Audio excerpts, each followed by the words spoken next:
Assalamualaikum warahmatullahi wabarakatuh. Jumpa bersama saya Adi di channel Ngulik. Pada video kali ini saya akan membacakan ataupun membawakan sebuah kisah misteri ataupun cerita misteri yang berjudul Rivalitas Pedagang Soto. Cerita pada kali ini ditulis oleh Manavila. Bagaimana ceritanya? Bagaimana kisah selengkapnya? Mari kita langsung saja ke ceritanya. Mari kita simak ceritanya baik-baik. Persiapkan diri kalian ya teman-teman. Ceritanya akan aku mulai.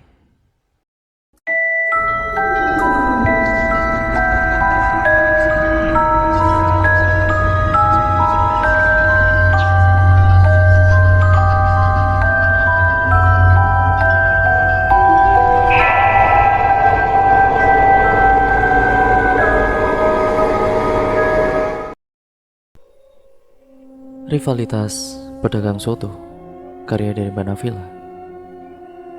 Kali ini saya ingin menceritakan pengalaman penjual soto di alun-alun kota yang harus bersaing dengan tetangganya yang sama-sama berjualan soto. Sebut saja namanya Pak Restu.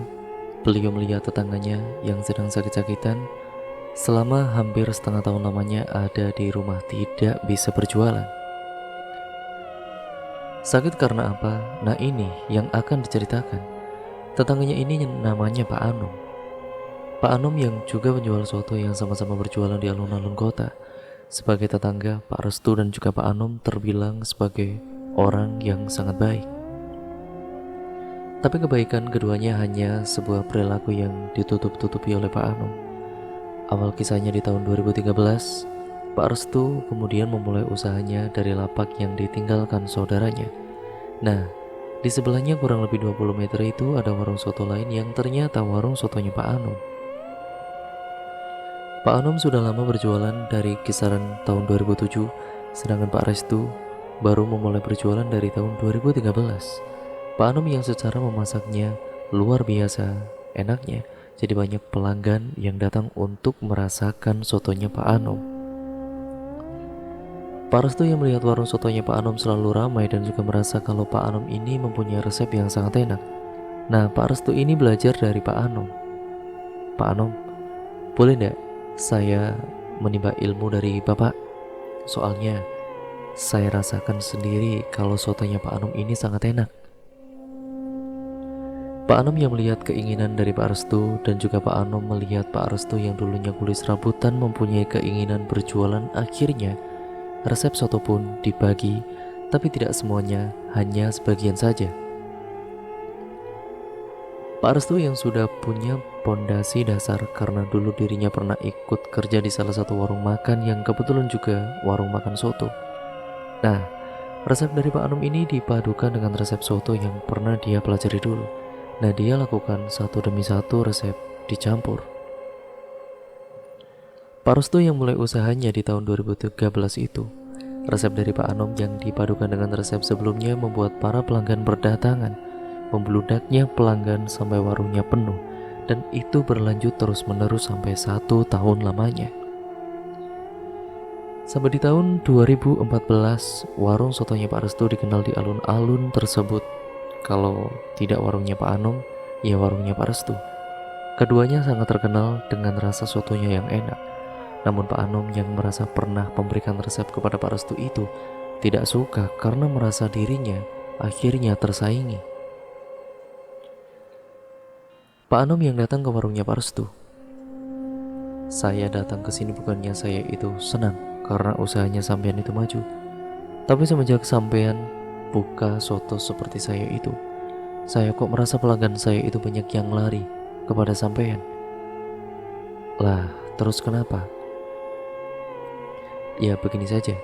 Maaf ya, bukannya saya tidak suka, tapi terus terang saja, saya merasa saya tidak suka sama sampean. Maksudnya gimana, Pak? Saya tidak suka sampean mendapatkan resep dari saya, terus sampean jualannya dekat saya.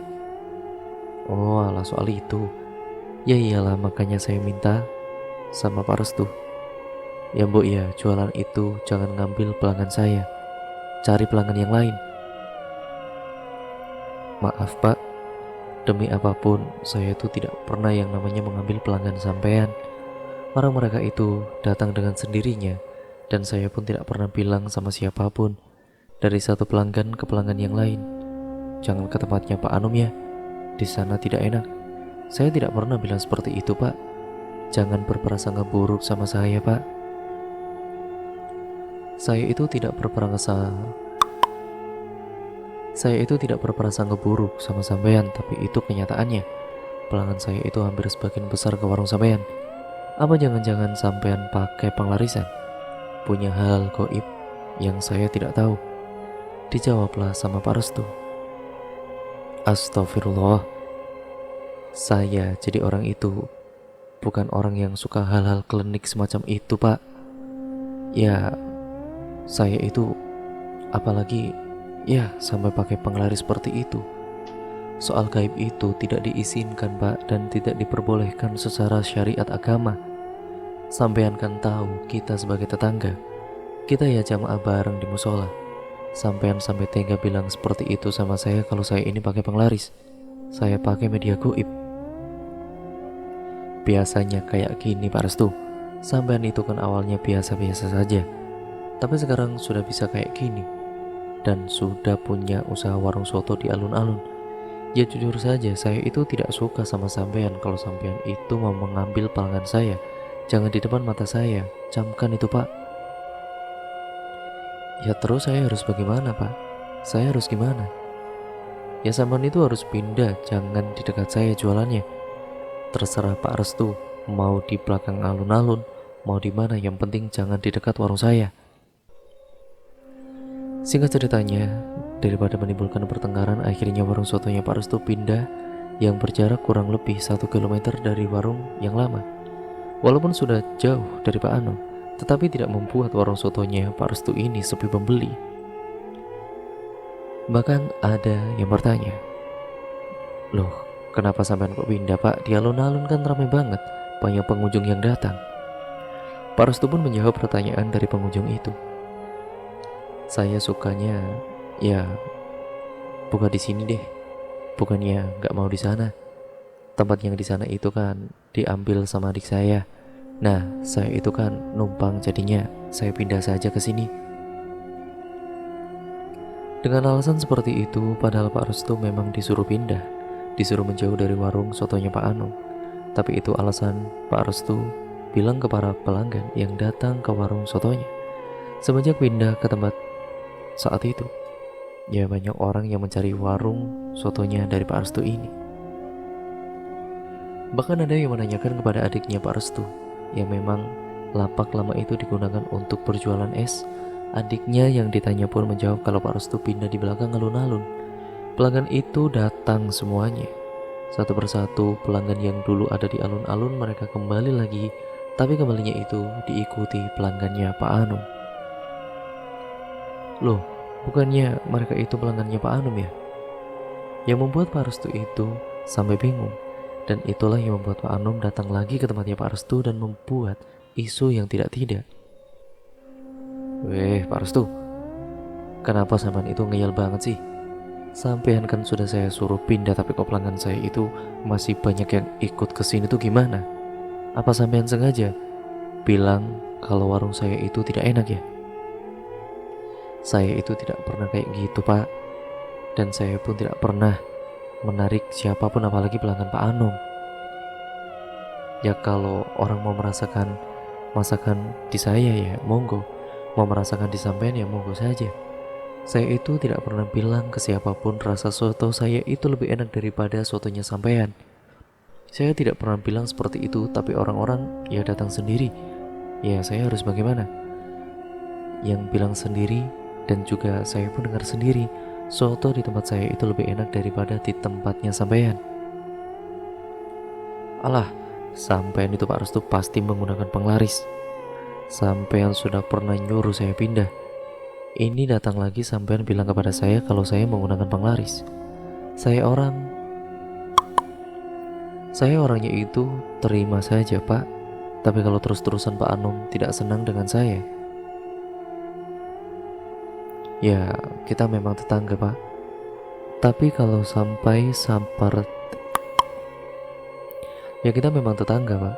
Kalau sampai seperti ini, menuduh saya menggunakan penglaris dan juga sebagainya, mungkin kemarin-kemarin saya terima, Mungkin saat ini pun saya terima, tapi kalau nanti datang ke sini terus menimbulkan masalah lagi dengan saya sudah menjauh dari warung sampean. Tapi kenapa masih saja cari masalah dengan saya?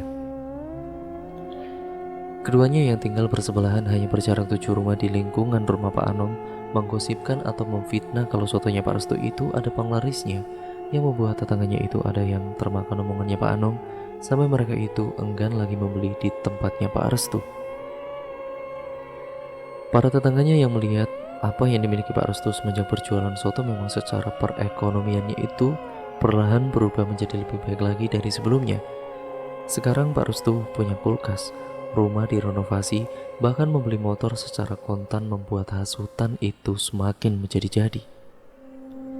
Tuh kan Pak Bu, Pak Restu itu sekarang sudah beli motor, yaitu motor baru. Kalau tidak pakai pesugihan itu, dari mana uangnya? Rumahnya juga sudah dirapikan, dulu yang pakai semen biasa, sekarang sudah dikeramikan. Pak Restu yang dituduh seperti itu oleh Pak Anom lewat tetangga-tetangganya, dirinya hanya bisa mengelus dada. Sampai suatu ketika setelah fitnah yang dilakukan Pak Anom kepada Pak Restu, setelah kejadian itu Pak Restu merasakan hal-hal yang ganjil di warung sotonya. Yang pertama, dia buka warung soto setiap hari, setiap waktu pelanggan-pelanggannya itu secara tiba-tiba tidak datang lagi. 1 hari 2 hari itu tidak dirasakan oleh Pak Restu. Apa mungkin karena cuaca yang sering hujan jadinya pelanggan enggan kesini? Atau mungkin ada hal-hal yang lain?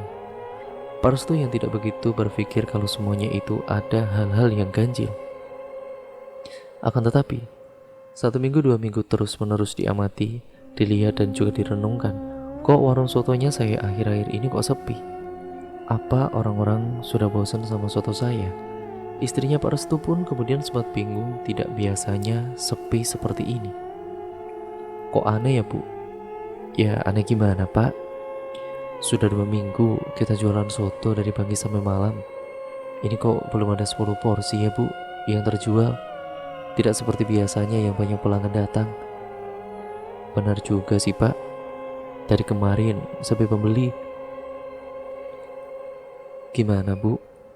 Tapi pelanggan-pelanggan kita kok banyak yang datang ke warung sotonya Pak Anom Bu. Biasanya mereka kan kesini, kok mereka malah kesana. 2 minggu renungan suami istri itu kemudian berlanjut ke minggu ketiga, ke minggu keempat. Selama 1 bulan keadaannya sepi terus, dan istrinya Pak Restu yang merasakan 1 bulan penuh serasa sepi warung sotonya, dan bahan sotonya banyak yang dibuang secara percuma, bahkan terkadang dibagikan kepada tetangganya secara percuma juga, daripada basi. Satu waktu, mungkin hampir 2 bulan lamanya warung sotonya Pak Restu itu sepi. Pak Restu sampai bilang sama istrinya, Bu, kalau kayak gini terus keadaannya, sementara kita tutup dulu aja ya Bu. Soalnya kita sering belanja daging, apalagi sering kita makan sendiri, dan kadang kita bagikan kepada tetangga daripada mubazir. Gimana Bu, kalau kita tutup sementara waktu dulu? Ya, kalau kita tutup terus anak-anak mau jajan, dapat uang dari mana Pak? Sementara Bapak usahanya kan cuma di warung soto ini. Iya juga sih Bu. Terus ya gimana lagi Bu? Setiap hari pendapatan itu kan kecil dan lebih banyak pengeluaran.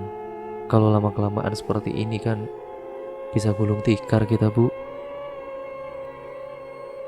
Pesan Bapak sama Ibu, ya mumpung belum gulung tikar ya kita mendingan rehat dulu. Coba cari tahu selama 3 bulan ini kok warung sotonya Bapak setiap harinya kok sepi, kenapa, ada sebab apa? Apa dari sajiannya? Apa dari tempatnya? Soalnya Bapak bingung kenapa kok bisa sepi terus selama berbulan-bulan. Mendengar keluhan suaminya ini, istrinya Pak Restu tanpa seizin Pak Restu kemudian ternyata datang ke salah satu kiai setempat untuk menanyakan tentang keluhan suaminya itu. Beberapa hari setelah tutup warung, istrinya yang datang ke tempatnya Pak Kiai, dia bilang sama suaminya, Pak, maaf ya Pak, saya tadi baru ke tempat Pak Kiai Agus. Nah, saya nanya tentang keluhannya Bapak, tentang resepnya, apa tentang warung makannya, apa tentang kebersihannya. Nah, ini bahaya Pak, katanya tempatnya Bapak itu kok gelap sekali. Maksudnya gimana, Bu? Gelapnya itu ya tidak terlihat, Pak. Ada orang yang sengaja menutup warung kita.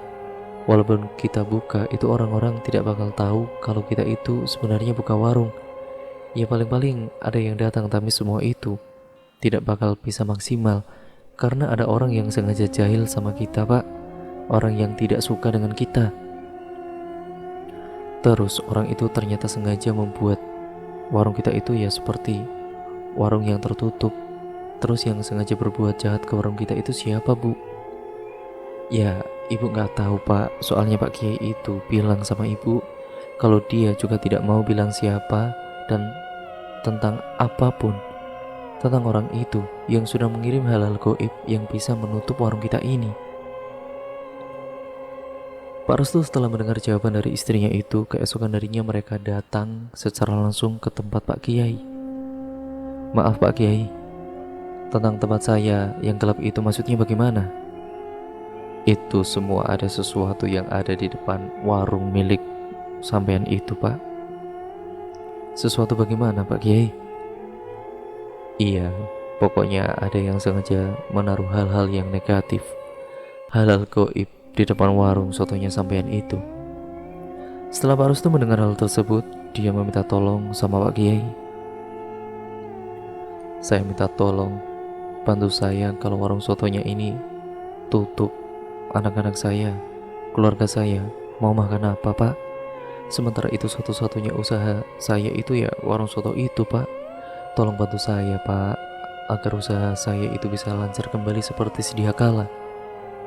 Insya Allah, kalau Allah mengizinkan, ya saya bantu, Pak. Pak Kiai memang sudah tahu latar belakang warung sotonya Pak Restu. Pak Restu diberikan satu botol air mineral, tapi air itu sudah dicampur garam yang tujuannya untuk menyingkirkan pengaruh negatif yang ada di depan warung sotonya. Air ini nanti kamu ciprat-cipratkan ke sekeliling warung sembari baca ayat kursi.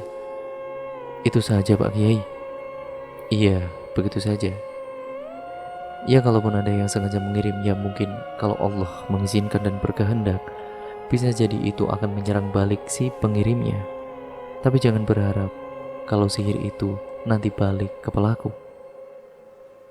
Loh, iya nggak bisa gitu dong Pak. Mereka harus menerima dan juga merasakan akibatnya juga. Tugas istrinya Pak Restu. Ya kita tidak boleh mendendam, biarlah Allah yang membalas semuanya, yang membalas semua perbuatan orang-orang yang sudah sirik terhadap ibu sama Pak Restu. Singkat ceritanya, mungkin hampir seminggu lebih semenjak air itu diciprat-cipratkan ke sekeliling warung, saat Pak Restu beserta istrinya ini bersih-bersih, di situ ada salah satu pelanggan yang kebetulan lewat. Pak, Bu, kemana aja sih Bu? Kok baru kelihatan? Iya, kemarin saya rehat dulu Mas, sebentar. Rehat kok lama sekali, sampai saya kira tidak berjualan lagi. Maksudnya gimana Mas? Sudah lama gimana? Ya sudah lama Pak, sampai kan sudah sebulan lebih kayaknya. Saya lihat warungnya itu tutup terus. Setiap kali saya kesini pasti saja tutup. Mas, jangan ngarang deh. Saya sama suami saya tutup warung itu baru 2 mingguan. Tapi sampean bilangnya sudah sebulan, itu dari mana ceritanya?